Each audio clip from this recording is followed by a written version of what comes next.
Ang inner unit ang pinaka-safe na bilihin ng mga aspiring home buyer. By the way, my name is Rose. I am a licensed real estate broker. Ito ang top reasons kung bakit inner unit. Una, meron kang katabi sa iyong left and right.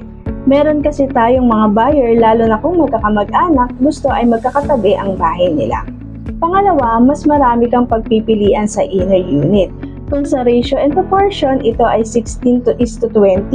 Meaning, meron kang 16 numbers na pwedeng pagpilian sa isang block. Pwede ka nang pumili ng lucky number mo. At pangatlo, budget-friendly ang inner unit. Bakit? Mas mababa ang price nito compared sa ibang mga unit. Ito kasi ay within the standard ng size ng housing unit. Mas simple ang layout, mas maliit ang lote compared sa end at corner unit. At mas madali itong i-maintain. Kaya, kung budget-friendly na bahay ang hanap mo at okay sa'yo ang mas compact na space, ang inner unit ay isang practical na choice. Again, my name is Rose. I am a licensed real estate broker. For professional assistance sa pagpili ng iyong future home, pwede niyo po akong i-direct message.